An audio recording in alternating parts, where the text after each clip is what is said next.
My name is Kira Collins. In the eyes of my arrogant stepfather and my submissive mother, I am just a failure of a daughter. A 38-year-old spinster still glued to her computer screen in her childhood bedroom. But what they don't know is that the computer isn't for games. That device holds the backup nuclear launch codes. And the moment my stepfather, Rick, snatched my secure red smartphone out of my hand to teach me a lesson about respect, he made the single stupidest mistake in history. I still vividly remember the moment the smug satisfaction on his face, flushed red with cheap liquor, vanished instantly, replaced by a color as gray as fireplace ash. Cold sweat beaded on his forehead, and his hands trembled uncontrollably as he realized the voice on the other end of the line wasn't my imaginary boyfriend. It was the icy, steel-hard voice of the President of the United States. "This is the Commander-in-Chief. You have just severed a connection with a high-ranking military commander. Federal agents will be at your front door in 30 seconds. He thought he was the king of this tiny suburban kitchen. But he was about to discover that the stepdaughter he constantly humiliated was the only person in the room who could order a ceasefire for an entire naval fleet. If you believe that you should never underestimate someone's silence because you don't know what kind of powerful beast is sleeping inside them, leave a comment telling me where you're watching from and hit that subscribe button." The air in the dining room was so thick with tension and the smell of overcooked poultry that I could barely breathe. It was a typical Thanksgiving in Virginia, or at least typical for this house. The Dallas Cowboys were playing on the massive flat-screen TV mounted on the wall. A TV Rick had bought with money he claimed was from investments, but was actually from the mortgage payments I secretly sent my mother. The volume was cranked up so high that the floorboards vibrated every time the defensive line made a tackle. "Touchdown! That's what I'm talking about!" Rick bellowed, slamming his fist onto the table. The gravy boat rattled dangerously. He was a large man, his face perpetually flushed, wearing a polo shirt that was 2 sizes too tight around his midsection. He pointed his fork at my grandfather, Arthur, who was sitting quietly in his wheelchair. "You see that play, Artie? That's real power. Not like the soft stuff they teach in the Corps these days." Grandpa Arthur didn't respond. He just stared at his empty plate, his hands shaking slightly from Parkinson's. I cleared my throat, a small, involuntary cough caused by the dry, dusty air of the house. Rick's head snapped toward me instantly. "Quiet down, Kira. Can't you see we're watching the game? Some of us appreciate greatness." I looked down at my plate, cutting a piece of dry turkey. "Sorry, Rick." "Sorry doesn't fix an interrupted play," he grumbled, reaching for his 3rd can of Miller Lite. He stood up, grabbing the electric carving knife. The buzzing sound, "Vrrrst, vrrrst," filled the room, sounding more like a chainsaw than a kitchen utensil. He wielded it like a weapon, pointing the vibrating blade around the table to emphasize his authority. "All right, new rule," Rick announced, his voice booming over the sportscasters. He picked up a wicker basket from the counter and slammed it onto the center of the table. "This is a digital detox zone. I'm sick of seeing everyone's face buried in screens, phones, in the basket, now." My heart hammered against my ribs. This wasn't just about checking Facebook. My phone, a heavy reinforced device that looked like a regular smartphone in a bulky case, was a secure line linked directly to the Pentagon. As a lieutenant general and the designated survivor for the holiday rotation, I was required by federal law to have it within arm's reach at all times. "Rick, I really need to keep mine," I said, my voice steady but quiet. "I'm expecting a work call." Rick laughed, a harsh barking sound. He leaned over the table, the electric knife still buzzing in his other hand. "Work call? From who? Your supervisor at the data entry plant? Or are you selling Tupperware now? Is that what you're doing in your room all day? Multi-level marketing?" The guests, my aunt and a few neighbors, chuckled nervously. "It's important," I insisted, sliding the phone off the table and onto my lap, covering it with my napkin. I could feel the weight of it on my thighs, a heavy reminder of the nuclear triad I commanded. "Look at her," Rick sneered, addressing the table while pointing the knife at me. 38 years old, no husband, no kids, no real career, still living like a teenager. "You know, Kira, in my day, Women your age who weren't married were called spinsters. Now you're just, what do they call it? A drain on society. I gripped the linen napkin so hard my knuckles turned white. I wanted to stand up. I wanted to tell him that while he was flipping burgers in a mess hall in the 90s, I was graduating top of my class at West Point.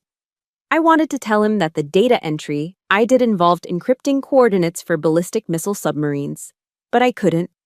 The classification of my job was top secret. To them, I had to remain invisible. I looked across the table at my mother, Carol. She was picking at her mashed potatoes, her eyes darting between Rick and me. Surely, she would say something. She knew I paid the bills. She knew I wasn't useless. "Mom," I whispered. Carol forced a tight, apologetic smile. She reached out and placed a prime slice of white meat onto Rick's plate, soothing him like one would a rabid dog. "Oh, honey, leave her alone," she said, her voice trembling slightly. "You know Kira is a little slow to launch. We can't all be winners like you. Don't let her ruin your appetite." The air left my lungs. It wasn't Rick's insults that drew blood. I was used to those. It was her, slow to launch. My own mother, the woman whose house I had saved from foreclosure 3 times, was apologizing for my existence to keep a bully happy. Rick smirked, chewing loudly with his mouth open. "Damn right. At least someone in this house respects the man who puts food on the table." Under the table, the secure phone vibrated against my leg. A specific pattern. Long, short, long. Priority 1, alert. I looked at my mother one last time. She avoided my gaze, focusing intently on pouring gravy over Rick's stuffing, terrified that if she looked at me, the fragile piece of her delusion would shatter. That look of pathetic submission was the same one she had given me 22 years ago, the day Rick moved in. And just like that, the dining room faded. The noise of the football game became distant white noise, and I was pulled back into the memory of the first scar she ever gave me. That look in my mother's eyes, that pathetic, pleading glaze, was a time machine. It dragged me right out of the suffocating dining room and dropped me cold onto the parade deck of Michie Stadium in West Point, New York, 16 years ago. It was one of the most significant days of my life. I was 22, graduating in the top 5% of my class from the United States Military Academy. The air was crisp, filled with the thunderous applause of 20,000 proud parents, siblings, and spouses. To my left and right, my fellow cadets were beaming, scanning the bleachers to find their families holding up homemade signs and waving American flags. I was the only one staring at 2 empty metal folding chairs. I had sent them the tickets months in advance. I'd even offered to pay for the plane tickets from Virginia to New York. But 2 days before the ceremony, my mother had called. Her voice was small, breathless, the voice of a woman who was permanently walking on eggshells. "I'm so sorry, Kira," she had whispered. "It's Rick. His sciatica is acting up again. He can barely get off the couch. He says the drive is too long, and he doesn't want to fly." "You can come alone, Mom," I had pleaded, gripping the receiver so hard the plastic creaked. "It's my graduation. I'm becoming an officer." "Oh, honey, you know I can't leave him when he's in pain. Who would make his meals? Who would help him with his ice packs? We're so proud of you in spirit, though." In spirit. Rick didn't have sciatica. Rick had a bruised ego and a laziness that ran bone deep. He couldn't stand the idea of a day that wasn't about him, so he anchored my mother to that couch in Virginia, and she let him. Standing there in my dress gray uniform, tossing my white cap into the air amidst a sea of cheering families, I had never felt more singular, more isolated. I learned then that to my mother, keeping the peace with Rick was more important than celebrating her daughter's triumphs. The sound of silverware clinking against china snapped me back to the present. I looked around the table. The investment Rick bragged about to the neighbors, the money that bought this spread, the oversized TV, and the new siding on the house was a lie. 5 years ago, Rick had gambled away their savings on sure thing penny stocks. The foreclosure notice had been taped to the front door. Mom had called me, hysterical, begging for help, but terrified Rick would find out she asked. So, I stepped in. I set up a direct deposit. For the last 5 years, a significant chunk of my military salary went directly into keeping a roof over their heads. And how did Rick repay that? The problem with the neighbors, Rick was saying, spraying bits of stuffing onto the tablecloth as he talked, is that they don't have the financial acumen I do. I told Bob next door, you gotta know when to buy and when to hold. That's how we afford the good life, right, Carol? He winked at my mother. My mother, the woman whose home I was paying for, looked down at her plate and nodded. That's right, Rick. You've always had a head for numbers. I felt bile rise in my throat. She was rewriting reality to soothe his fragility. She was erasing my sacrifice to build his pedestal. I wasn't just invisible, I was the fuel they burned to keep their delusional life warm, and they didn't even have the decency to acknowledge the heat. Speaking of the good life, Rick continued, pivoting to his favorite topic, his glorious military service. He took a swig of his beer and wiped his mouth with the back of his hand. I was telling the guys at the bar, the military these days? It's a joke. It's a daycare center. He looked directly at me, his eyes gleaming with malice. Back when I was serving, Rick declared, puffing out his chest, we were tough. We didn't have these timeouts and stress cards. We got the job done. Now? It's all woke politics and sensitivity training. I bet you spend half your day in diversity seminars, don't you, Kira? The irony was so sharp it could have cut glass. Rick had served 2 years in the late 80s as a mess hall cook before getting a general discharge for insubordination. He had peeled potatoes and scrubbed grease traps. Meanwhile, I was currently managing the logistics for a Trident submarine deployment in the Pacific. I dealt with nuclear deterrence, geopolitical chess matches with superpowers, and the lives of thousands of sailors. It's a different world now, Rick, I said evenly, keeping my voice devoid of emotion. The threats are more complex. Cyber warfare, satellite defense. Excuses! Rick slammed his hand on the table again. See, that's the problem. Too much thinking, not enough action. You need killers, not computer nerds. If I was in charge, I'd straighten out the Pentagon in a week. I'd show them what real leadership looks like. I'm sure you would, I murmured, stabbing a piece of dry turkey. My mother chimed in, eager to please him. Rick always says the country is going to the dogs. He knows so much about history, Kira. You should listen to him. You might learn something to help you with your job. I froze. My own mother was suggesting I take military advice from a man whose tactical experience ended at deciding how much salt to put in the mashed potatoes. It wasn't just anger anymore. It was a profound, hollow exhaustion. I realized then that I wasn't sitting at a family dinner. I was sitting in a theater production where everyone had a script except me. Rick was the hero, Mom was the adoring fan, and I was the prop, the silent, disappointing daughter they could project their insecurities onto. I looked at my hands resting in my lap. Under the napkin, my fingers brushed the cold, rubberized case of the secure phone. I was commanding 50,000 troops. I had the trust of the president. I had the power to level cities. But I couldn't command my mother to stand up. I couldn't order her to love me enough to defend me. That was the one war I had lost, over and over again, for 38 years. If you are rooting for Kira to finally stand up for herself and wipe that smug look off Rick's face, hit that like button right now. And please comment I see you below if you believe that true family is about who shows up for you, not just who shares your blood. Let's show Kira she isn't alone at this table. As the comments section in my mind filled with the support I never got from the woman sitting across from me, a sudden sensation pulled me back from the edge of despair. It wasn't a sound. It was a feeling, a vibration. Against my thigh, the red phone buzzed. Not a text message, not a spam call. It was a rhythmic, insistent pulsing that sent a jolt of adrenaline straight into my bloodstream. Buzz, buzz, buzz, buzz, buzz. The DEFCON 3 alert pattern. My heart stopped beating for a second. The world outside this dining room, the real world, the dangerous world, was knocking. While Rick was complaining about the texture of the cranberry sauce, something catastrophic was happening on the other side of the globe.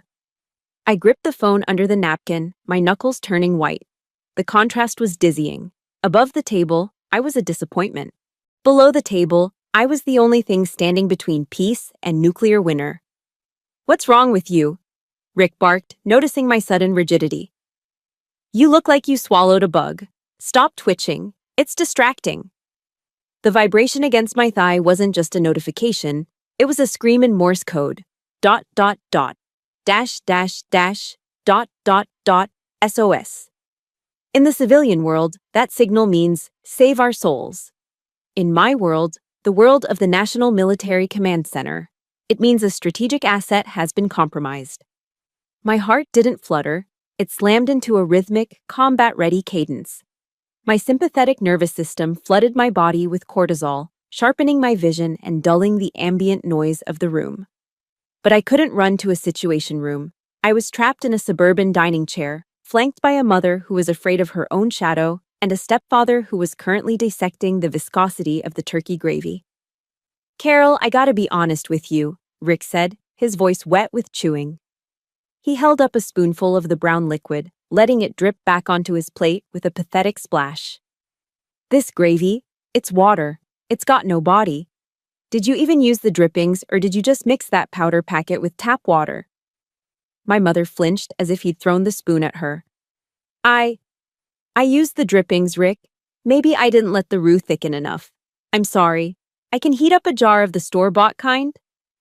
No, forget it, Rick grunted, wiping a smear of grease from his chin with the back of his hand. I'll just suffer through it. Like I suffer through everything else in this house. While he played the martyr over condiments, I carefully, slowly, peeled back the edge of the linen napkin on my lap. The screen of the heavy, rubber-encased smartphone glowed with a dull, red light. A specific wavelength designed not to ruin night vision, or in this case, not to draw attention in a dimly lit dining room. The message on the secure app was short, terrifying, and scrolling rapidly. Alert! Alaskan Defense Sector. Unidentified submersible detected. Acoustic signature. Match. Severodvinsk class. 12 miles off Aleutian coast. My blood ran cold. A Russian nuclear-powered cruise missile submarine was skimming the edge of U.S. territorial waters. This wasn't a drill. This was a provocation. And another thing, Rick continued, pointing his fork at the TV, where the Dallas Cowboys were lining up for a third down conversion. Look at that quarterback. Overpaid prima donna. He doesn't know the meaning of sacrifice. I tuned him out. My thumb flew across the biometric scanner on the bottom of the phone. Access. Granted. I needed to act. I was the senior watch officer for this shift. The Pentagon was waiting for my authorization to escalate. If that submarine breached the 12-mile limit, they could launch a cruise missile that would impact Seattle in less than 15 minutes. I typed in the authorization code for a flash override command. Alpha Zulu Niner 2. Pass the cranberry sauce, Rick demanded. Not the homemade stuff with the chunks. The can. I like the jelly kind. My aunt passed him the cylinder of dark red jelly, shaking her head sympathetically at my mother. Under the table, my fingers were fighting a war. I accessed the deployment grid for Elmendorf Air Force Base. I highlighted the squadron of P-8 Poseidon Maritime Patrol aircraft sitting on the tarmac. These weren't just planes. They were submarine hunters, equipped with torpedoes, depth charges, and advanced sonar buoys. Deploy assets. Intercept vector. Rules of engagement, shadow and Dieter. I hit execute. A bead of sweat trickled down my temple, stinging my skin. It wasn't the heat of the kitchen. It was the crushing weight of the chain of command. I had just scrambled $500 million worth of military hardware while eating dry turkey. If I was wrong, if that was just a whale or a glitch in the hydrophone array, my career was over. If I was right and I did nothing, millions could die. Kira! Rick's voice cracked like a whip, shattering my focus. I jumped, my knee knocking against the underside of the table. The water glasses rattled. I quickly slid the phone deeper between my thighs, covering it completely with the napkin. I'm sorry. What? I stammered, looking up. My pulse was thumping in my ears, loud as a drum. Rick was staring at me, his eyes narrowed into slits of suspicion. He had stopped chewing. A piece of turkey skin hung from the corner of his lip. I asked you if you wanted a roll, he said, his voice dropping to a low, dangerous register. But you wouldn't know that, would you? Because you're too busy playing pocket pool under the table. The table went silent. My mother gasped softly. Grandpa Arthur stopped his tremors for a brief second, his eyes locking onto mine. "I'm not playing games, Rick," I said, my voice tighter than I intended. "I told you, it's work." "Work?" Rick scoffed, leaning back in his chair. The wood creaked under his weight. "You're 38 years old, Kira. You don't have a work that requires you to text under the dinner table on Thanksgiving. You know what I think? I think you're texting some guy." He laughed, looking around the table for validation. "That's it, isn't it? Some loser you met online. Probably some guy who lives in his mom's basement, just like you live in mine." "It's not a guy, Rick," I said through gritted teeth. The status bar on my hidden phone turned green. Assets airborne. ETA to target, 12 minutes. I let out a breath I didn't know I was holding. The P-8s were in the air. The Alaskan coast was secure. I had done my job. I just needed to survive dessert. "Don't lie to me," Rick spat. The jovial bully was gone, replaced by the angry drunk. He pointed his knife at me again. "I have a rule in my house, no secrets. And definitely no disrespect. You think you're better than us? You think you're too good to engage in conversation with your family because you're swiping right on Tinder?" "Rick, please," my mother whispered. "Let her be." "No, Carol, you coddle her." Rick slammed his hand down again, harder this time. "She sits there, eating my food, drinking my beer, using my electricity, and she can't even look me in the eye. She's hiding something." He stood up. The chair scraped violently against the hardwood floor. He loomed over the end of the table, a towering mass of insecurity and cheap cologne. "Show me the phone," he demanded. I froze. "No." "Excuse me?" Rick's face turned a shade of purple that matched the cranberry sauce. "I said no," I repeated, my hand clamping down on the device under the napkin. "It's private, and it's none of your business." "My house, my business," Rick growled. He started walking around the table toward me. Heavy footsteps. Thud, thud, thud. "You're living under my roof. You follow my rules. Now give me the damn phone, Kira. I want to see who's so important that you have to ignore your own mother on Thanksgiving." I calculated the distance. He was 6 feet away, closing in. On the screen beneath my hand, a new notification popped up. Confirmation. Requested. DEFCON status elevation. I couldn't hand him the phone. If he saw the screen, if he saw the classified marking, if he saw the nuclear launch protocols, that was a felony. A federal crime. But more than that, if he took it, if he disconnected the secure link, the Pentagon would lose contact with their senior watch officer during an active intercept. "Rick, stop," I warned, my voice dropping an octave, slipping unconsciously into my command voice. "Do not come any closer." He paused, surprised by the tone. Then he smirked. "Or what? You gonna cry? You gonna run to your room?" He lunged. The sound of shattering glass sliced through the tension like a guillotine blade. Rick's hand, inches from grabbing my wrist, jerked back as a spray of ice water exploded across the table. "Son of a bitch!" Rick yelled, jumping up from his chair. He swiped frantically at his chinos, where a dark, wet spot was spreading rapidly near his groin. "That was freezing! Are you kidding me?" All eyes turned to the end of the table. My grandfather, Arthur, sat frozen in his wheelchair. His right hand, the hand that had once held an M1 Garand rifle in the Pacific Theater, was trembling violently. A heavy crystal tumbler lay on its side in a pool of water and half-melted ice cubes, the contents dripping steadily onto the carpet. I, Grandpa Arthur stammered. His lower lip quivered, not from fear, but from the humiliation of a body that no longer obeyed his commands. "I tried to." The condensation. "Oh, for God's sake," Rick roared, grabbing a fistful of paper napkins and scrubbing aggressively at his pants. "Look at this. Look at the mess. This is why I said he needed the sippy cup, Carol. But no, you said it was undignified. You know what's undignified? Pissing ice water all over the host's floor." "Rick, please, it was an accident," my mother pleaded, rushing to blot the tablecloth, her face flushed with second-hand shame. "An accident? It happens every time." Rick threw the wet napkins onto Arthur's plate, right on top of his uneaten stuffing. He's a liability, Carol. A drooling, shaking liability. The VA home is too good for this. He belongs in a nursery. The rage that had been simmering in my gut turned cold and hard. I didn't look at Rick. I didn't acknowledge his tantrum. In one fluid motion, I slid the secure smartphone from my lap into the deep pocket of my oversized cardigan, ensuring it was tight against my body. Then, I stood up. I walked past Rick, ignoring his muttering about dry cleaning bills, and knelt beside my grandfather's wheelchair. "It's okay, Grandpa," I said softly. My voice wasn't the high-pitched baby talk people often use with the elderly. It was low, steady, and commanded calm. I picked up the fallen glass and set it aside.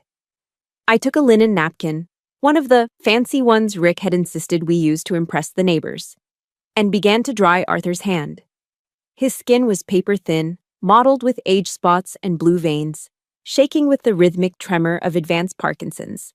Most people pull away from that shaking. It makes them uncomfortable. It reminds them of mortality. But I held his hand firmly, matching his tremor with my own stability, grounding him. I dried his fingers with the same precision I used to inspect a weapon or calibrate a targeting system. Efficient, respectful. "I'm sorry, Kira," Arthur whispered, his watery blue eyes looking at me with a clarity that belied his physical frailty. "I just wanted a sip." "I know," I replied, folding the napkin neatly. "Accidents happen in the field. We clean up, and we move on." Rick scoffed from above us. "Yeah, the field. Listen to her. You two are a pair, you know that? The invalid and the failure. Maybe you should be the one changing his diapers, Kira. Since you don't have a real job, you've got plenty of time." I stiffened, ready to finally snap, ready to unleash a verbal airstrike that would leave Rick in ruins. But then, Arthur's grip tightened on my hand. For a man who struggled to hold a glass of water, his grip was surprisingly strong. It was the grip of a man who had held the line at Guadalcanal. He pulled me closer, forcing me to lean in until my ear was near his mouth. He smelled of Old Spice, peppermint candies, and old books. "Ignore him," Arthur wheezed, his voice barely audible over the sound of the football game returning to the TV. "He doesn't know." "Doesn't know what, Grandpa?" I whispered back. Arthur turned his head slightly. His eyes, usually clouded with age, were sharp, piercing through the facade I had built so carefully. He looked at me, really looked at me, not as his granddaughter, but as a soldier looking at an officer. "I saw inside your bag, Kira," he murmured. "When you came in, you left the zipper open." My breath hitched. My handbag contained my backup credentials and my dress uniform cap, which I had hastily shoved in there after changing in the car. "I saw the stars," Arthur said, a small, proud smile touching his trembling lips. 3 silver stars. And the nuclear football codes. "I know what that red phone is." I stared at him, stunned. I had spent years hiding my rank, my success, and my burden from this family to avoid their jealousy, to avoid exactly the kind of scene Rick was causing. But Arthur had seen. "You're a lieutenant general," he whispered, the words rolling off his tongue with reverence. "You're commanding the whole damn theater, aren't you?" "Grandpa, Shh." He silenced me with a squeeze of his hand. "You don't have to explain. I know why you keep quiet. The lion doesn't need to roar to prove it's a lion to a pack of hyenas." Tears pricked the corners of my eyes. In this house, where I was treated like a parasite, like a child who failed to launch, the oldest, most broken man in the room was the only one who saw the truth. He didn't just see a granddaughter, he saw a commander. "You're carrying the weight of the world in that pocket, Madam General," he said, his voice trembling with emotion. "Don't let a man who peels potatoes for a living tell you how to hold a knife." A wave of warmth crashed over me, washing away the icy humiliation of the last hour. It was a transfer of strength. He was passing the torch of his generation's resilience to me. I wasn't alone at this table anymore. I had a flank man. "Thank you, Grandpa," I choked out. "Hey!" Rick banged on the table again, interrupting the moment. "Are you two done whispering secrets? God, it's like living in a nursing home. Arthur, stop bothering her and eat your stuffing before you spill that too. Rick laughed at his own joke, looking around for approval. He's lost his marbles, you know, Rick said to my aunt, gesturing loosely at Arthur. He thinks he's still in the Corps, probably telling her about how he single-handedly won the war. Pathetic. I stood up slowly, releasing Arthur's hand but keeping his strength with me. I turned to face Rick. I didn't look down. I didn't slouch. I stood at my full height, my shoulders squared, my chin up. The posture of a woman who walks the corridors of the Pentagon with authority. He has more dignity in his little finger than you have in your entire body, Rick, I said. My voice was calm, terrifyingly so. Rick's smile faltered. He blinked, confused by the sudden change in my atmosphere. Excuse me? What did you just say to me? I said.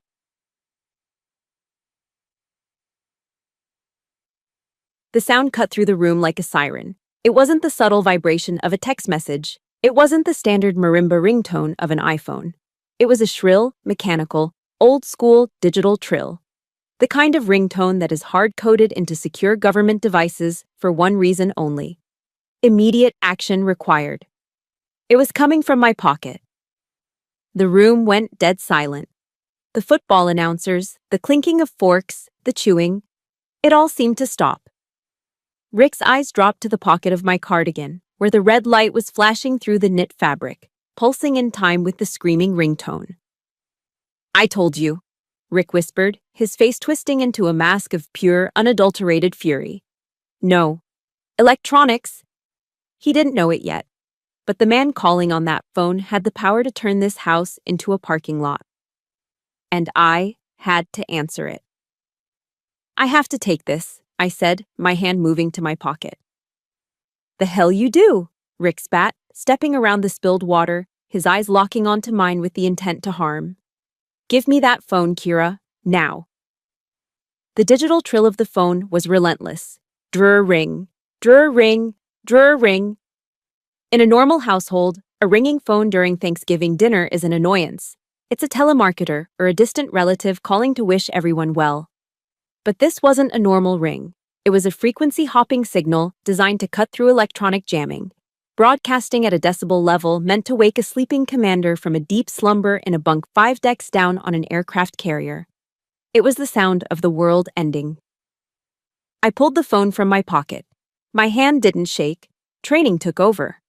But my stomach dropped to the floor. The screen, usually dim and encrypted, was now blazing with a bright white background. In the center, the Great Seal of the United States, the eagle holding the olive branch and the arrows, rotated slowly. Below it, in bold black block letters, were 3 words that no civilian ever sees on a caller ID. Commander-in-Chief. My breath hitched. This was a flash override. It meant the president wasn't going through an aide. He wasn't going through the Secretary of Defense. He was bypassing the entire chain of command to speak directly to the senior watch officer. That meant the P-8 Poseidons I had deployed 10 minutes ago had found something. And whatever they found, it was bad enough to wake the president from his holiday dinner at Camp David. I have to take this, I said, my voice cutting through the stale air of the dining room. It wasn't a request. It was a statement of fact. I pushed my chair back, the wooden legs screeching against the floor like a banshee. I stood up, clutching the device to my chest as if it were a grenade with the pin pulled. Sit down, Kira, Rick said. His voice was low, vibrating with a dangerous mix of alcohol and bruised ego. He didn't look at the phone. He looked at me, his eyes glazed and bloodshot. I can't, Rick, I said, taking a step toward the kitchen door. This is an emergency. An emergency? Rick laughed, a sharp, bitter bark. He slammed his beer can down on the table, crushing the aluminum. Foam spilled over his hand, but he didn't notice. What, did the data entry server go down? Did someone forget to file a TPS report? Rick, please, my mother whimpered from her seat. She was shrinking into herself, making herself as small as possible. Let her go outside. It's probably her boss. I am the boss in this house, Carol, Rick roared, standing up so abruptly that his chair toppled backward, crashing onto the floor. The violence of the movement made everyone jump. Even the football announcers on TV seemed to quiet down. Rick stood between me and the exit, a wall of angry, insecure flesh. He was breathing heavily, his face flushed a deep, unhealthy crimson. The phone was still ringing. Drrr, ring. Drrr, ring. Every second that ticked by was a second the President of the United States was being kept waiting. In the military, making a superior officer wait is a sin. Making the President wait during a potential nuclear crisis is a court-martial offense. Rick, move, I said, my voice dropping to a command register. I wasn't the stepdaughter anymore. I was Lieutenant General Collins. You are obstructing an official federal communication. Rick blinked, momentarily stunned by the authority in my tone. Then his face twisted into a sneer. Federal communication, he mocked, stepping closer. He smelled of Miller Lite, turkey grease, and old sweat. Listen to you. You think because you watch NCIS you can talk to me like that? You think you're important. He jabbed a finger into my shoulder. It hurt, but I didn't flinch. You're a 38-year-old woman living in her childhood bedroom, Rick spat, saliva landing on my cheek. You don't have federal communications. You have delusions. Who is that? Is it a debt collector? Is it that boyfriend you made up? It's the president, I said. The truth slipped out before I could stop it. The room went dead silent. My aunt's fork paused halfway to her mouth. My mother looked at me with wide, terrified eyes, thinking I had finally snapped. Then Rick exploded with laughter. The president, he howled, slapping his thigh. He turned to the table. Did you hear that? She says it's the president. Oh, this is rich. Hey, Artie, your granddaughter is crazier than you are. She thinks Biden is calling her for turkey recipes. He turned back to me, his smile vanishing instantly, replaced by a cold, predatory glare. You think I'm stupid, don't you? Rick hissed. You think you can lie to my face in my own house? It's probably a telemarketer. Or worse, you're selling insurance now, aren't you? That's what this is, a sales call. It is a matter of national security, I said, enunciating every word. The phone in my hand vibrated violently, the urgency increasing. The protocol stated that if I didn't answer within 60 seconds, the Secret Service would initiate a remote wipe of the device and dispatch a containment team to my GPS location. We were at 45 seconds. National security, Rick repeated, shaking his head in mock disappointment. You are pathetic, Kira. You really are. You're so desperate to be special that you invent this fantasy world. Well, guess what? Reality check. He took another step toward me. He was inside my personal space now, looming over me. I'm going to teach you a lesson about respect, Rick said, extending his hand palm up. Give me the phone. I'm going to put it on speaker. I want everyone to hear this president of yours. I bet it's some guy named Steve from a call center in India trying to sell us an extended car warranty. Rick, do not touch this phone, I warned. My hand moved instinctively to my hip, muscle memory reaching for a sidearm that wasn't there. If you interfere with this call, you are committing a felony. I am warning you. You're warning me. Rick's eyes bulged. The vein in his neck pulsed. You little ingrate. I put clothes on your back. I keep the heat on. And you threaten me? Carol, Rick shouted without looking away from me. Tell your daughter to hand over the phone before I throw her out on the street. Kira, just give it to him, my mother cried out, tears streaming down her face. Please, just let him see. Why do you have to be so difficult? Just apologize and give him the phone. Her betrayal hit me like a physical blow. She would rather see me humiliated. She would rather risk my career and unknowingly the safety of the country than see Rick upset. I can't do that, Mom, I whispered, my eyes locked on Rick. Time's up, Rick growled. He lunged. It wasn't a calculated military strike. It was a clumsy, drunken grab. But he was heavy, and we were in a confined space. He grabbed my wrist, the one holding the nuclear football link, with a crushing grip. His fingernails dug into my skin, drawing blood. Let go, I shouted, struggling to keep the device secure. Give it to me, Rick yelled, twisting my arm. I'm going to expose you for the liar you are. The phone was still ringing. Drrr ring. But now, as we wrestled over it, the countdown on the screen hit 0. The voicemail protocol didn't engage. Instead, the automated security bypass kicked in. The call connected automatically. Rick didn't know it. I didn't have time to tell him. He just saw the screen change, and in his drunken triumph, he ripped the phone from my hand, holding it up like a trophy. "Got it," he announced, panting heavily. He looked at the phone, his thumb hovering over the screen. He saw the call-in-progress timer ticking up. "Now," Rick sneered, looking at the device with pure malice. "Let's see who this really is." He pressed the speakerphone button. The smell hit me before the pain did. It was a wave of stale Miller Lite, onion powder, and the sour metallic tang of aggressive male sweat. Rick didn't just reach for the phone, he crashed into me. It was a clumsy, heavy-handed tackle, the kind you see in a bar fight at 2 a.m., not in a dining room in suburban Virginia. His bulk pinned me against the edge of the kitchen counter, the granite digging sharply into my lower back. "I said give it here," he grunted, his breath hot and wet against my face. "Rick, stop! You are assaulting a federal officer," I shouted, instinctively twisting my body to shield the device. My training screamed at me to neutralize the threat. A simple throat strike or a joint lock would have dropped him in 2 seconds. But this was my mother's husband. This was Thanksgiving.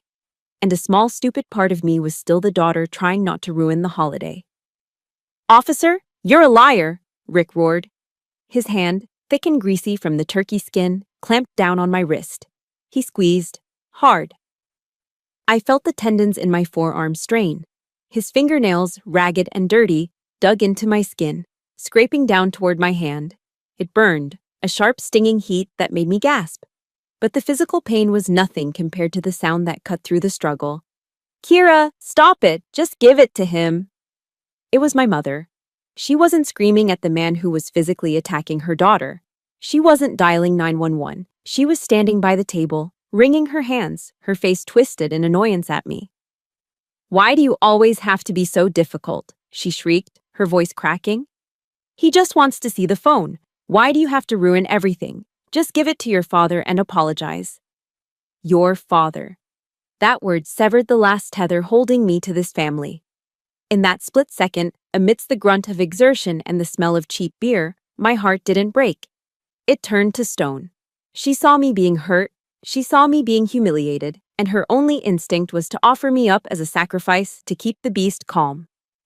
My grip on the phone faltered, not because Rick was stronger, but because the will to fight for them had evaporated. Rick sensed the weakness. He wrenched my wrist back with a sickening pop of cartilage. My fingers spasmed involuntarily, and the black rubberized brick of the secure smartphone slipped from my grasp. "Ha!" Rick shouted, stumbling back with his prize. Everything seemed to downshift into slow motion. I saw the phone leave my hand. I saw the screen, still glowing with the intense white light of the flash override protocol. The timer on the call was ticking upward. 0003, 000004. Rick held the phone up high, like a hunter hoisting a severed deer head. He was panting, his chest heaving under his tight polo shirt, a triumphant, ugly grin stretching across his face. "Gotcha," he wheezed, wiping a smear of saliva from his lip. "Now let's see what little secrets you're hiding." I stood up straight. I smoothed the front of my cardigan. I didn't lunge for him again. I didn't scream. I pulled a calmness around me like a suit of armor. It was the icy, detached focus I used when authorized a drone strike. I looked at Rick. I didn't see a stepfather anymore. I saw a hostile combatant who had just breached the perimeter of a Tier 1 national security asset. "Rick," I said, my voice terrifyingly quiet, "you have exactly 3 seconds to put that phone down and step away. If you speak into that device, your life as you know it is over." Rick laughed. It was a wet, hacking sound. "Oh, save the drama for your blog, Kira. My life is over? Please, I pay the mortgage here. I own you." He looked at the screen, squinting to read the bold text. "Commander-in-Chief," he read aloud, his voice dripping with sarcasm. "Wow. You really committed to the bit, didn't you? You even changed the contact name. That is pathetic. Truly pathetic." He looked around the room, seeking his audience. My mother was sobbing into her napkin. My aunt looked horrified. Grandpa Arthur was staring at Rick with a look of pure, unadulterated hatred. "Watch this," Rick announced to the room. "I'm going to put the president on speaker." Let's see if he sounds like that guy from the T-Mobile store. He raised a thick, calloused finger and hovered it over the speaker icon. I took a step back, not out of fear, but to clear the blast radius. I knew what was coming. The moment he engaged with that line, the passive listening protocols at the White House Communications Agency would flag his voice print as unauthorized. The Secret Service detail monitoring the line would be listening. He was about to poke a stick into the eye of the most powerful military apparatus on Earth. This is the moment. The moment a bully crosses a line he can never uncross. If you are waiting for Rick to get exactly what he deserves, hit that like button right now. And tell me in the comments, do it. Type, do it if you want Kira to let him dig his own grave. Rick pressed the button. Beep. The audio switched from the handset to the speaker. The room fell into a silence so deep it felt like the air had been sucked out of the house. Even the TV seemed to mute itself. The only sound was the heavy, raspy breathing of Rick, magnified by the silence of the open line. Rick brought the phone closer to his face, smirking. "Hello?" he bellowed, his voice booming and arrogant. "Who is this? Listen here, buddy. You've got a lot of nerve calling my house during Thanksgiving dinner." Silence from the other end. "I asked you a question," Rick shouted, emboldened by the lack of response. "Who the hell is this? Do you know what time it is? You're interrupting a man's meal. Speak up, or I'm going to report this number for harassment." He looked at me and winked. A disgusting, conspiratorial wink that said, "See? I told you it was fake. I told you nobody important calls you." "Kira here thinks she's some big shot," Rick continued into the phone, laughing. "But we both know she's just a... This is the President of the United States." The voice cut through Rick's laughter like a diamond cutter through cheap glass. It wasn't loud. It wasn't shouting. It was calm. It was deep. It was the unmistakable resonant baritone that every American had heard on the evening news, in State of the Union addresses, and in times of crisis. It carried the weight of the Oval Office, the authority of the Constitution, and the absolute power of the entire U.S. Armed Forces. Rick froze. His mouth, open to deliver another insult, hung slack. The color drained from his face so fast it looked like someone had pulled a plug in his heels. The red flush of alcohol vanished, replaced by a sickly, pasty gray. What?" Rick stammered, his voice suddenly tiny. "I asked," the voice on the phone repeated, icy and sharp as a razor, "who I am speaking with. You are holding a secure nuclear command device assigned to Lieutenant General Kira Collins. Identify yourself immediately." Rick looked at the phone. Then he looked at me. His eyes were wide, filled with a primal, animalistic terror. The arrogance was gone. The bully was gone. All that was left was a man realizing he was standing on the tracks, and the train was already here. The silence that followed Rick's arrogant demand wasn't empty. It was heavy. It was a physical weight that pressed down on the dining room table, suffocating the laughter, the chewing, and the hum of the refrigerator. For 2 agonizing seconds, the only sound on the speakerphone was a faint, rhythmic static. The sound of an encrypted satellite connection spanning thousands of miles. Rick stood there, his chest puffed out, his face a mask of drunken bravado.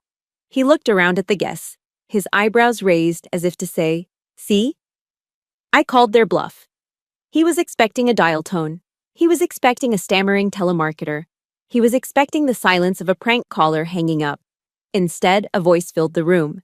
It was a voice that every person at that table had heard 1,000 times. We had heard it in our living rooms during the State of the Union. We had heard it on car radios during morning commutes. It was a voice that commanded podiums, signed treaties, and launched armies. It was calm, resonant, and unmistakably, terrifyingly familiar. "This is the President of the United States."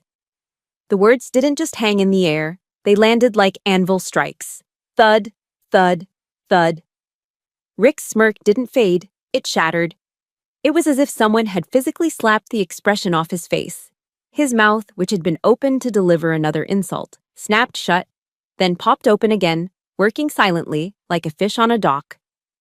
I am speaking with the individual who has just intercepted a Priority 1 communication on a secure line, the president continued. The tone was not angry.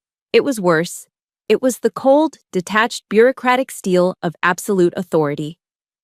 Identify yourself. Rick blinked rapidly. His brain, soaked in cheap beer and decades of unearned confidence, was misfiring. He looked at the phone in his hand as if it had suddenly turned into a live cobra. Rick stammered. The booming baritone that usually dominated the household was gone, replaced by a high-pitched squeak. Who is this really? Is this a radio station? Is this a prank show? He looked at me, desperation clawing at his eyes. Kira, is this your friends playing a joke? Tell them to stop. It's not funny. I didn't move. I didn't speak. I just watched. I watched the blood drain from his face, turning his complexion from a flushed, angry red to the color of wet newspaper. I watched the sweat break out on his upper lip, tiny beads of terror pooling instantly. This is not a joke, sir. The president's voice cut in, sharper this time. And I do not have time for games. You are currently holding a device classified top secret under the Atomic Energy Act of 1954. I will ask you one last time. Who are you? Rick's hand began to shake. It started as a subtle vibration and quickly escalated until the phone was wobbling visibly in his grip. I'm Rick, he whispered. Then, realizing how pathetic that sounded, he tried to muster some of his old bluster, but it crumbled before it left his throat. I'm the homeowner, Rick Davis. This is my house. Mr. Davis, the president said. He pronounced the name with a distaste that suggested Rick was something he had stepped in. Why are you in possession of Lieutenant General Collins's secure comms unit? The room gasped. It was a collective intake of breath that sucked the oxygen right out of the air. Lieutenant General Collins. My mother's hands flew to her mouth. Her eyes darted to me, wide and uncomprehending. She looked at her failure of a daughter, the one she apologized for, the one she pitied, and tried to reconcile that image with the title the leader of the free world had just used. General. Not Kira. Not her. General. Rick looked like he had been punched in the gut. He stared at the phone, then at me, then back at the phone. The cognitive dissonance was tearing him apart.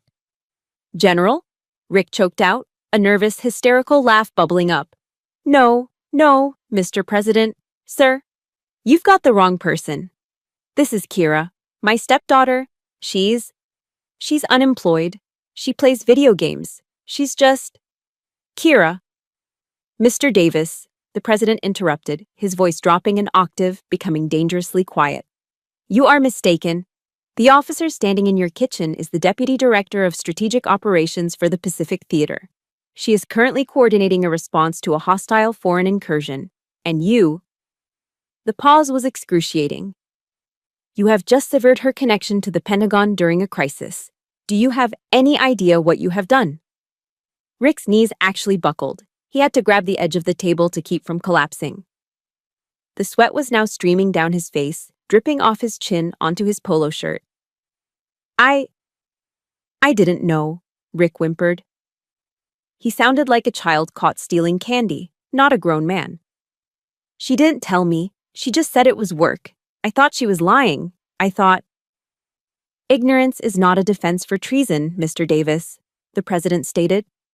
The word hung in the air. Treason. Treason, Rick stuttered, his face turning a shade of gray I didn't know human skin could achieve. No, wait. I'm a patriot. I served. I was in the mess hall at Fort Bragg. I love this country. Then you should have respected its uniform, the president retorted. Under the Espionage Act, interfering with a nuclear command and control asset carries a mandatory minimum sentence of 20 years in a federal penitentiary. Impeding a high-ranking officer during a state of emergency, that can be considered an act of domestic terrorism. Oh my God, my mother wailed softly, burying her face in her hands. Rick looked at me, his eyes pleading, wet with tears of terror.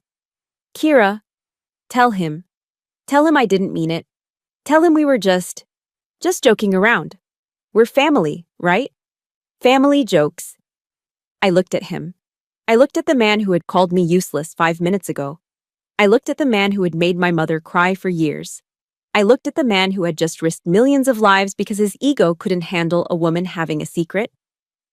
I didn't say a word. I just raised an eyebrow. The time for talking is over, Mr. Davis, the president said. We tracked the GPS signal of the device the moment unauthorized contact was made. You have wasted enough of my time, and you have endangered enough American lives for one night. Rick was shaking so hard now that the phone slipped in his sweaty palm.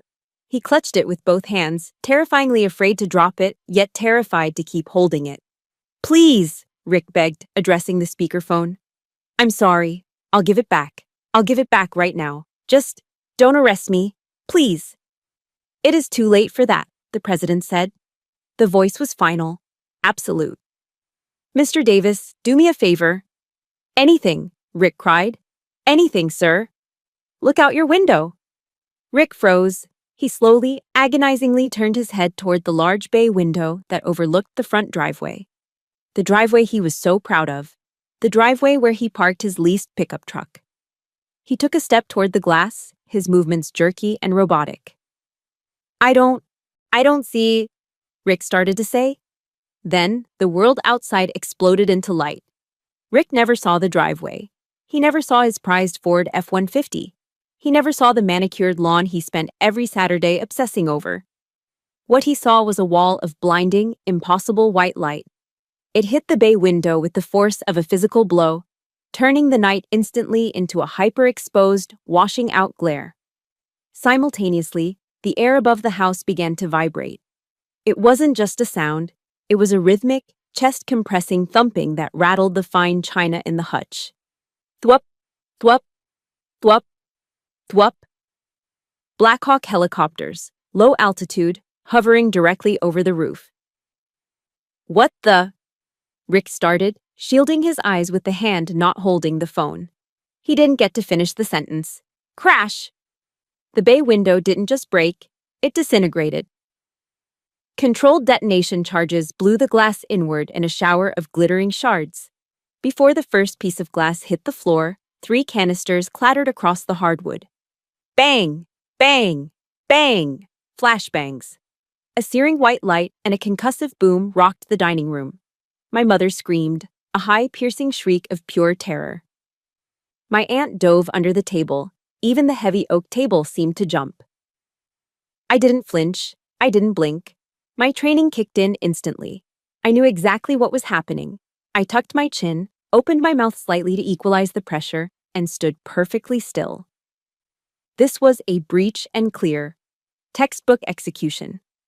Through the smoke and the ringing in everyone's ears, the lasers appeared. Dozens of them. Tiny dancing red dots swarmed over Rick's chest, his face, and his trembling hands.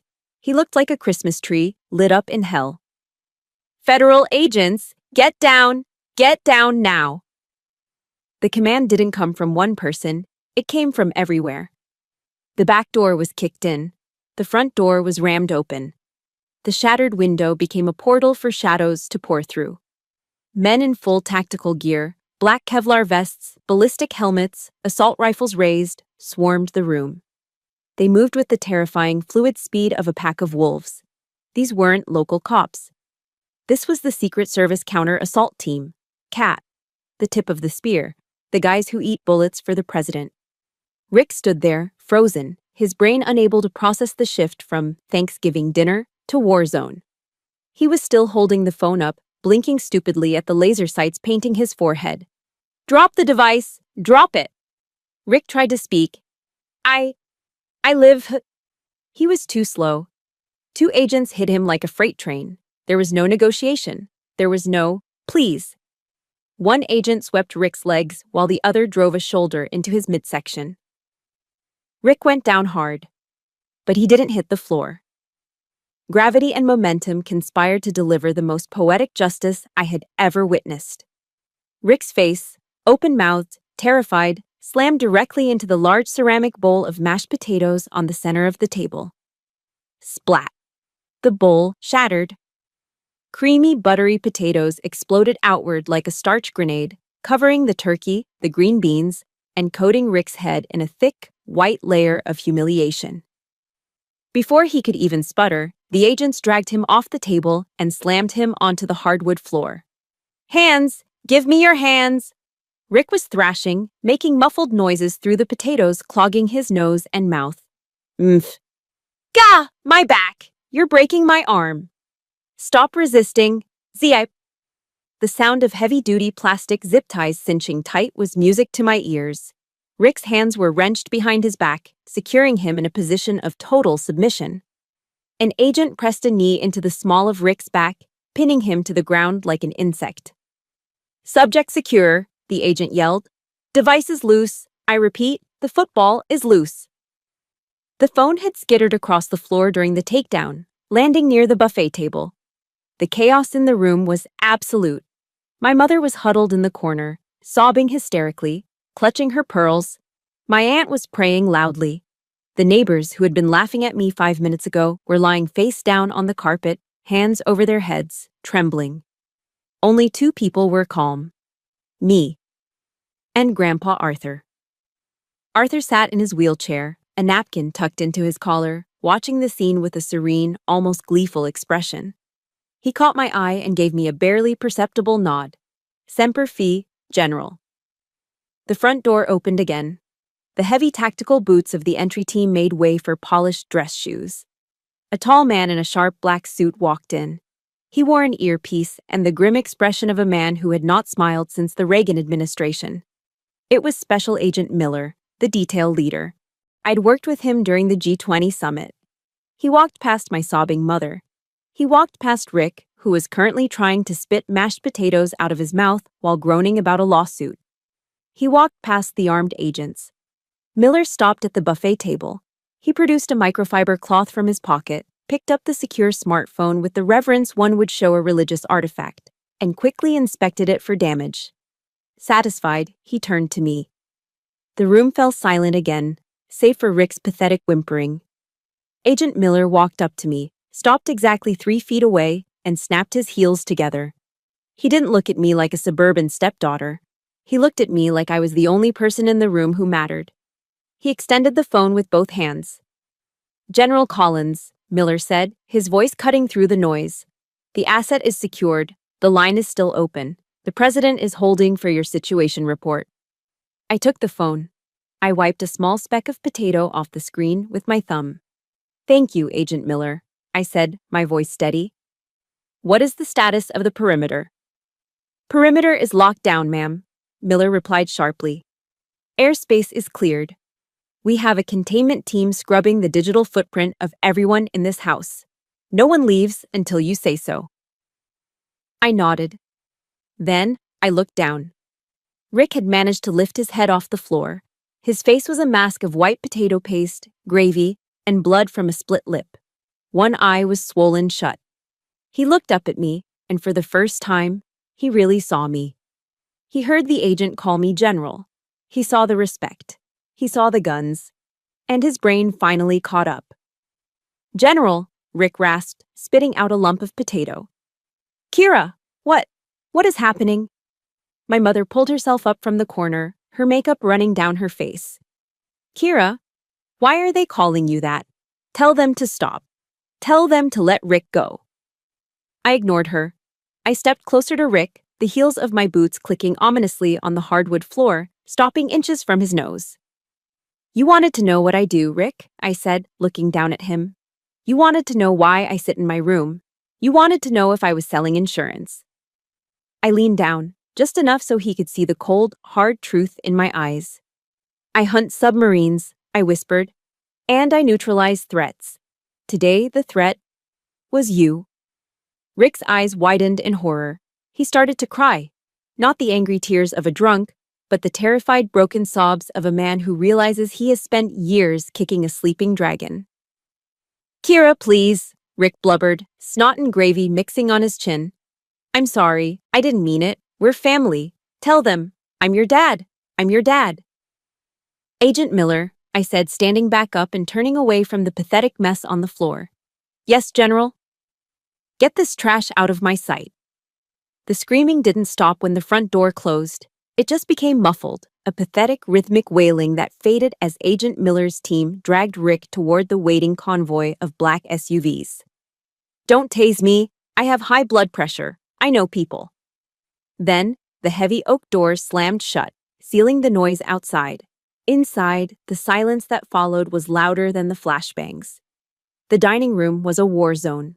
The bay window was a jagged maw of broken glass, letting the chilly November wind swirl into the room, carrying the scent of dead leaves and cordite. The festive Thanksgiving table was overturned, the turkey rolling on the floor amidst a sea of white mashed potatoes and broken china. I stood in the center of the wreckage, the secure phone gripped tightly in my hand. My heart rate was slowing down, returning to its resting rhythm. I was in control. The threat was neutralized, the asset was secure. But the real ambush was just beginning. Kira! It wasn't a question, it was an accusation. I turned just in time to see my mother, Carol, rushing toward me. Her hair was disheveled, her mascara running in dark, ugly streaks down her cheeks. For a fleeting, foolish second, a childlike part of my brain thought she was coming to hug me.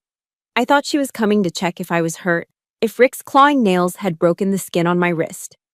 I braced myself for an embrace. Instead, she grabbed the lapels of my cardigan and shook me. "What have you done?" she shrieked, her voice cracking with hysteria. "What have you done to us?" I stared at her, my arms hanging limp at my sides. "I secured a breach, Mother. Rick interfered with—" "I don't care about your stupid work," she screamed, cutting me off. She pounded her small fists against my chest. It didn't hurt physically, but every blow felt like it was fracturing a rib. "You ruined everything. You ruined Thanksgiving. They took him. Did you see that? They put him in cuffs like a common criminal." "He committed a felony, Mom," I said, my voice flat, devoid of the warmth I used to reserve for her. "He assaulted a federal officer. He endangered national security. I didn't arrest him. He arrested himself the moment he touched this phone." "You could have stopped them," Carol wailed, letting go of me to gesture wildly at the agents standing guard by the door.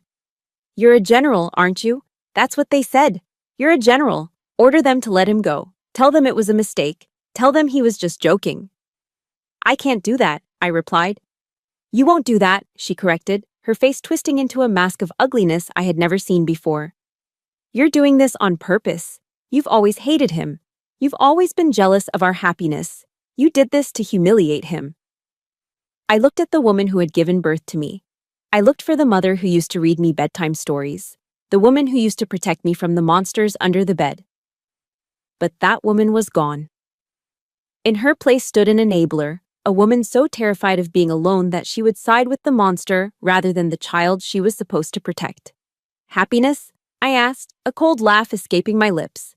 "Mom, he treats you like a servant. He spent your retirement fund. He bullies you. Is that happiness?" "He loves me," she sobbed. "And now look." She pointed at the shattered window. Outside, the red and blue lights of the police cruisers were flashing against the trees. Neighbors were gathering on their lawns, phones out, filming the spectacle. "The neighbors!" Carol gasped, clutching her pearls. "The Johnsons are watching. The Millers are out there. Oh God, the Homeowners Association. Kira, do you know what they're going to say? We'll be pariahs. How can I show my face at the book club?" Something inside me finally snapped. It wasn't a loud snap. It was the quiet final sound of a tether being cut. For years, I had paid the mortgage on this house to keep her safe. I had swallowed Rick's insults to keep her calm. I had diminished myself, hidden my rank, and played the role of the spinster failure just so she wouldn't feel overshadowed. And in the end, her biggest concern wasn't that her husband had almost triggered a nuclear incident. It was what the neighbors would think. I reached up and gently, but firmly, removed her hands from my jacket. "I don't care about the neighbors, Mom," I said. My voice was ice. "And frankly, you shouldn't worry about the book club. You should worry about the mortgage." Carol froze. Her weeping stopped instantly. "What?" "I'm done," I said. "I'm done being the punching bag. I'm done being the bank. The automatic transfers stop today. The mortgage payments stop today. If you want to keep this house, you and Rick can figure it out. Maybe he can pay for it with the money he makes making license plates in federal prison. You can't do that, she whispered, stepping back, looking at me with horror. I'm your mother. You owe me.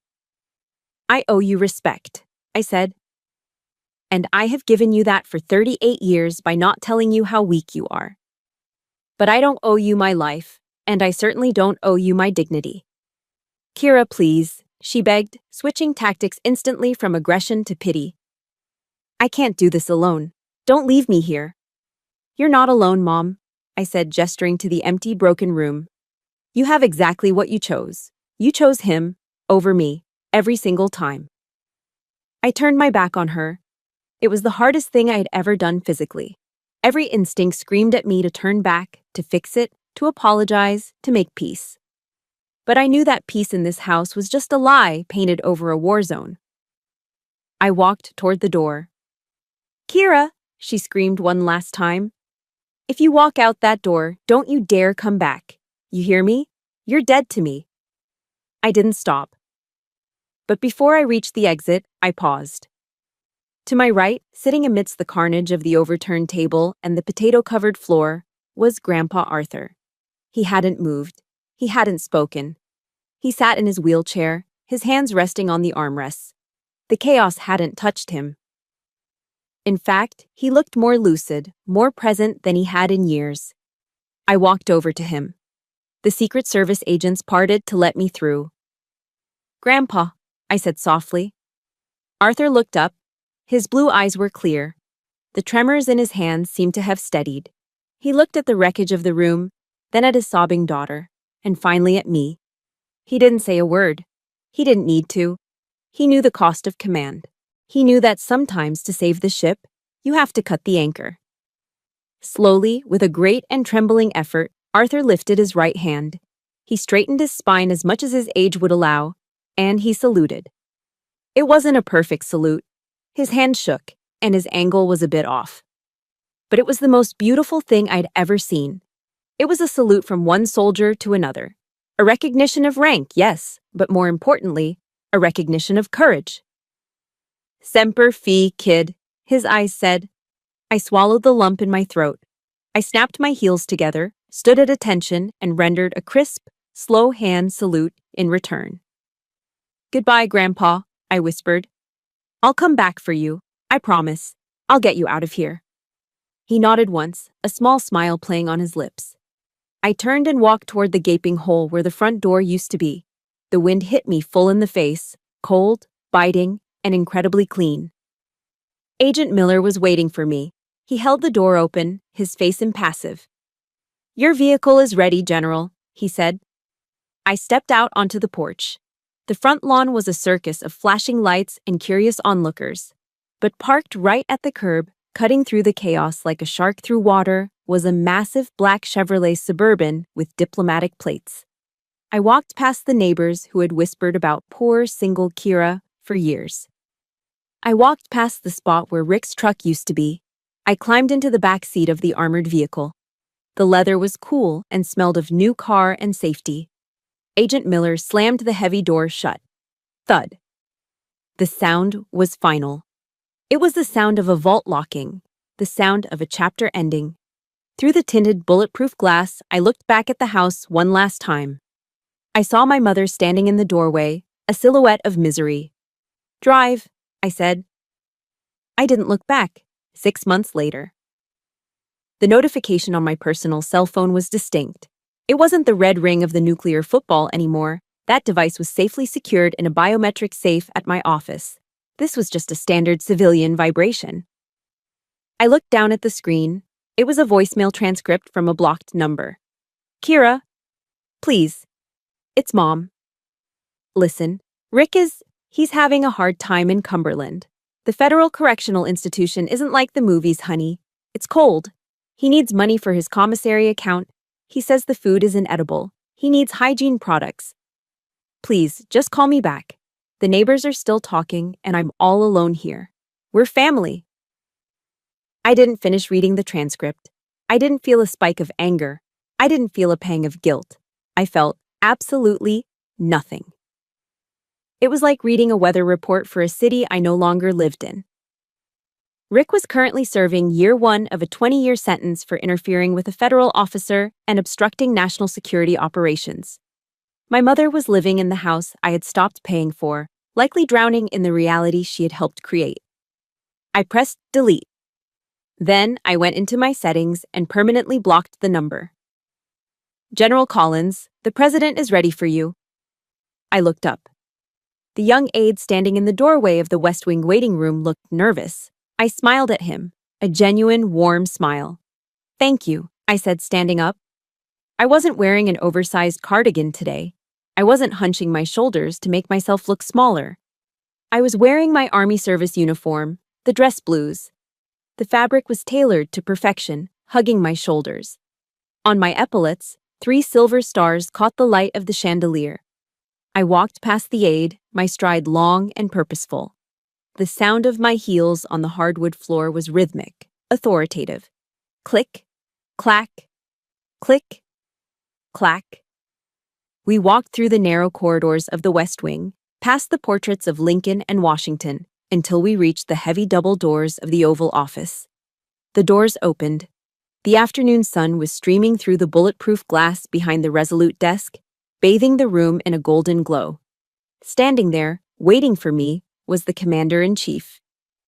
He looked up from a briefing paper and smiled. It was the same man whose voice had turned Rick's blood to ice, but today his expression was one of warmth and respect. General, he said, stepping around the desk with his hand extended. It is good to see you under quieter circumstances. Mr. President, I replied, shaking his hand firmly. He gestured to the center of the room, where a small group of photographers and the Secretary of Defense were waiting. I wanted to do this privately, as you requested. No press, just the record. I appreciate that, sir, I said. I've had enough drama to last a lifetime. The president chuckled. He picked up a velvet box from the side table.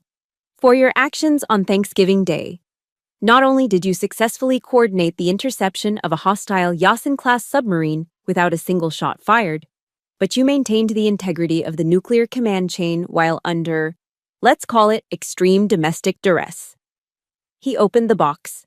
Inside lay the Distinguished Service Medal. Your grandfather, the president asked softly as he pinned the medal to my uniform, right above my heart. How is he? He's thriving, sir, I said, a lump forming in my throat. I moved him into the Armed Forces retirement home in D.C. last month. He spends his days swapping war stories with other Marines. He finally has an audience that listens. Good, the president nodded, stepping back and saluting me. I returned the salute. It was crisp. It was sharp. It was the motion of a woman who knew exactly who she was. As I walked out of the White House 20 minutes later, the autumn air hit my face. It was crisp and clean, much like the air on that night I left Virginia, but without the scent of burning bridges. I climbed into the back of my government vehicle. The Pentagon, please. As the car wove through the D.C. traffic, I looked out the window at the Potomac River. I thought about the woman I used to be, the 38-year-old girl who hid in her room, the daughter who apologized for her own existence, the woman who let a bully dictate her worth because she was afraid of shattering the fragile peace of a broken home. I realized then that the silence I had kept for so many years wasn't a weakness, as Rick had claimed. It wasn't submission, it was incubation. I pulled out my phone, not the red one, my personal one, and opened the camera app. I looked at my reflection in the screen. The woman staring back had steel in her eyes. Eleanor Roosevelt once said, "No one can make you feel inferior without your consent." For years, I'd given them my consent. I'd handed Rick the power to hurt me every time I sat at his table and let him speak. I'd handed my mother the power to break my heart every time I paid her bills in secret. But I had revoked that consent. And in doing so, I hadn't just saved a command link, I had saved myself. The car pulled up to the river entrance of the Pentagon. I stepped out, adjusting my cap. The massive concrete building, the nerve center of the American military, loomed above me. To some, it was intimidating. To me, it was home. I walked through the security checkpoints, the guards snapping to attention as I passed.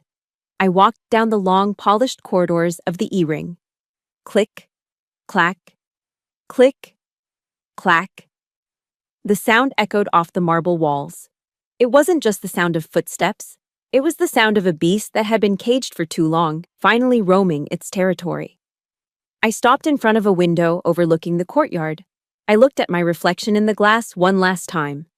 Silence isn't empty, I whispered to the empty hallway, and perhaps to you, listening right now. Silence is where you reload. I turned away from the window and walked toward the war room. The doors opened automatically for me. The staff inside stood up as I entered. "General on deck," someone shouted. I didn't flinch. I didn't look down. I walked straight to the head of the table. The general's shadow was gone. The general had arrived. My war is finally over, but I know for many of you, the battle for respect is still being fought in your own dining rooms. If you have ever had to cut off a toxic family member to save your own sanity, or if you're still searching for the courage to set that boundary, I want to hear your story in the comments below. You are not alone. If my victory gave you a spark of strength today, please hit that like button and subscribe to the channel. Let's build a community where silence is no longer a weakness, but a weapon. Until next time.